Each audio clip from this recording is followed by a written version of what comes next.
празни ръце.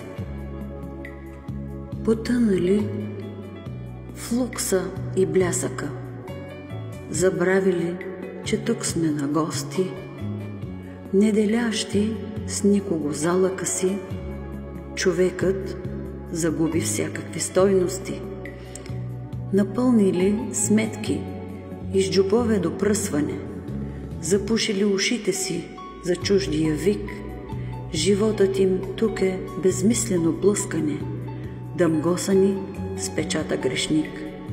Ще се заминем с празни ръце, не ще отнесем в ковчега благата си, с последния удар на нашето сърце, светлината в нас Бог ще угаси.